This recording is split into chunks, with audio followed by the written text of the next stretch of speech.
আমার আকাশটা তো রাইট।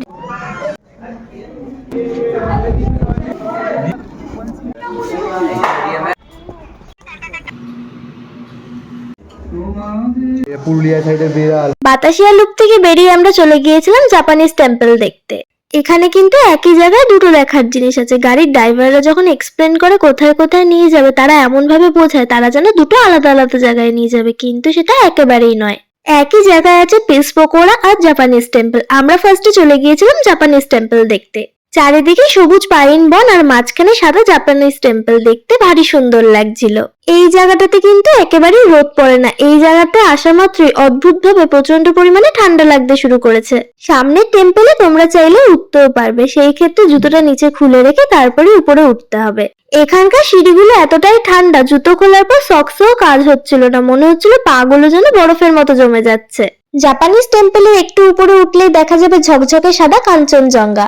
এখান থেকে বেরিয়ে আমরা চলে এসেছিলাম সামনের পিস পকোড়ায়। বুদ্ধদেবের এক শিষ্যের উদ্দেশ্যে তৈরি করা মনেস্ট্রির নামই হচ্ছে পিস পকোড়া। এটি একটি দোতলা বিল্ডিং, যেটা পুরোটাই তৈরি করা হয়েছে কাঠের। এই জায়গাটা ছিল একেবারে শান্ত আর নিরিবিলি। জায়গাটা কিন্তু ভারী সুন্দর। যেহেতু গোটা বিল্ডিংটাই একেবারে কাঠের, একটা করে সিঁড়িতে পা দিচ্ছিলাম আর হঠাৎই কেমন মর্মর শব্দ হচ্ছিল, মনে হচ্ছিল এই যেন ভেঙে পড়ে যাব। উল্টো দিকে জানলা দিয়েও খুব সুন্দর কাঞ্চনজঙ্ঘার ভিউ পাওয়া যাচ্ছিল, সেই কারণে এখানে দাঁড়িয়েও অনেকজন ছবি তুলছিল। জাপানিজ টেম্পল ঘুরে এবার আমরা চলে এলাম জুতে।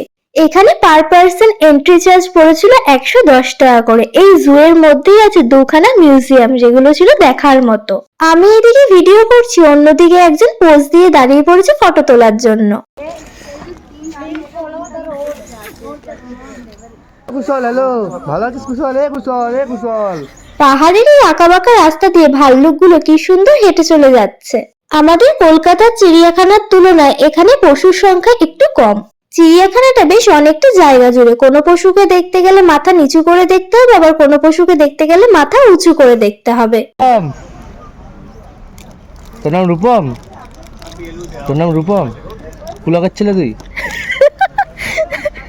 ভাই এখানে বদমাইশি করে ভিডিও বানিয়ে ওর বন্ধুদেরকে পাঠাচ্ছিল। এই চিড়িয়াখানার মধ্যে অনেক রকমের অ্যাক্টিভিটিও ছিল, যেরকম ছিল এই রক ওয়াল। এখান থেকে বেরিয়ে আমরা চলে গিয়েছিলাম প্রথম মিউজিয়ামে। এই মিউজিয়ামের ভেতরে ছিল বিভিন্ন রকম পর্বতারোহীদের ব্যবহৃত জিনিসপত্র, পোশাক আশাক। ভেতরে যেহেতু ভিডিও করা অ্যালাউ ছিল না, তাই আমি কোনো রকম ভিডিও করিনি। এই চিড়িয়াখানার ভেতরেই স্যার ইডাম হিলারির একটি স্ট্যাচুও বানানো আছে। বেলা অনেকটাই হয়েছিল, একটু খিদেও পেয়েছিল। ভেতরে সেরকম দোকান ছিল না, একটাই ছোট মতো ক্যাফে ছিল, তাই সেখান থেকে নিয়ে নিয়েছিলাম 1 প্লেট মোমো। এর সাথে নিয়েছিলাম 2 কাপ কফি, যেটা খেতে ছিল খুবই বাজে। দার্জিলিং এ এসে আমি বুঝলাম এই চা বিক্রি করে বড়লোক হওয়া যাবে। এই 1 কাপ চা, তাও পাতলা, সেটার দাম 25 টাকা। আমি যদি সারাদিন 1 কেটলি চা নিয়ে বেরোই, আমি একদিনে বড়লোক। তাও চায়ের টেস্টও ভালো না। কি করছি আমি এখানে, কি করছি আমি সমতলে? প্ল্যান করবো এবার পাহাড়ে যে চা বিক্রি করে বড়লোক হবো। দেখা হচ্ছে পাহাড়ে চায়ের কাপ হাতে। দেখা হচ্ছে পাহাড়ে কেটলি হাতে, চায়ের কাপ নয়। কফি খেয়ে মন ভেঙে গিয়েছিল, তাই আইসক্রিম খেয়ে একটু মনটাকে জোড়া লাগিয়ে নিচ্ছিলাম। এরপরে চলে গিয়েছিলাম হোয়াইট টাইগার দেখতে। শুধুমাত্র আমরা দেখলেই হবে, তাই আমরা করে নিয়েছিলাম ননাইকে ভিডিও কল। আমরা দেখছিলাম সামনে, আর ননাই ভিডিও কলের মাধ্যমে দেখছিল হোয়াইট টাইগার। এখানকার নেটওয়ার্ক একেবারেই ভালো না, তার উপরে বাঘগুলো ছিল খাঁচার ভেতরে, সেই কারণে ভিডিও কলে খুব একটা ভালো দেখা যাচ্ছিল না। হোয়াইট টাইগার ছাড়াও এখানে ছিল বেশ কয়েকটা লেপার্ড। এর পাশেই ছিল বেশ কয়েকটা টার্কি। টার্কিগুলো একবার এদিকে যাচ্ছে, একবার ওদিকে যাচ্ছে, যেন মনে হচ্ছে আমাদের সাথে লুকোচুরি খেলছে। এরপরে আমরা চলে গিয়েছিলাম বেঙ্গল ন্যাশনাল হিস্ট্রি মিউজিয়াম। এটা ছিল আমার দেখা এখনো পর্যন্ত সবথেকে সুন্দর মিউজিয়াম।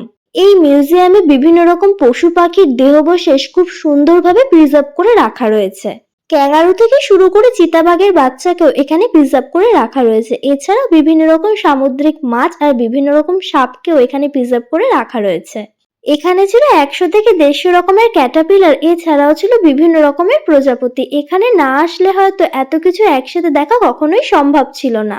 আমার মনে হয় দার্জিলিং এ গেলে প্রতিটা মানুষেরই এই মিউজিয়ামে একবার হলেও ভিজিট করা উচিত। এখানেও কোনো রকম ভিডিও করা অ্যালাউ ছিল না, এক প্রকার লুকিয়ে এই ভিডিওগুলো আমি করেছিলাম।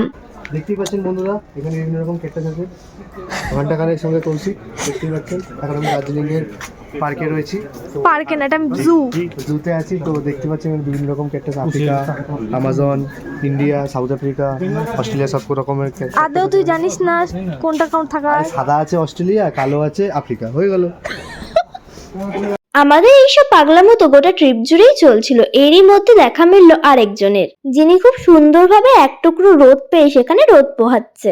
চিড়িয়াখানার রাস্তাটা কিন্তু একেবারেই সোজা নয়, বেশ ঢালু, আর চারিদিকের ভিউটাও ছিল খুবই সুন্দর।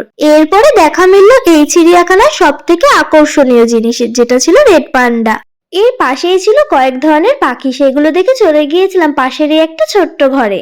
এখানে ছিল বেশ বড় বড় কয়েকটা অ্যাকোরিয়াম, যেখানে ছিল বিভিন্ন ধরনের মাছ।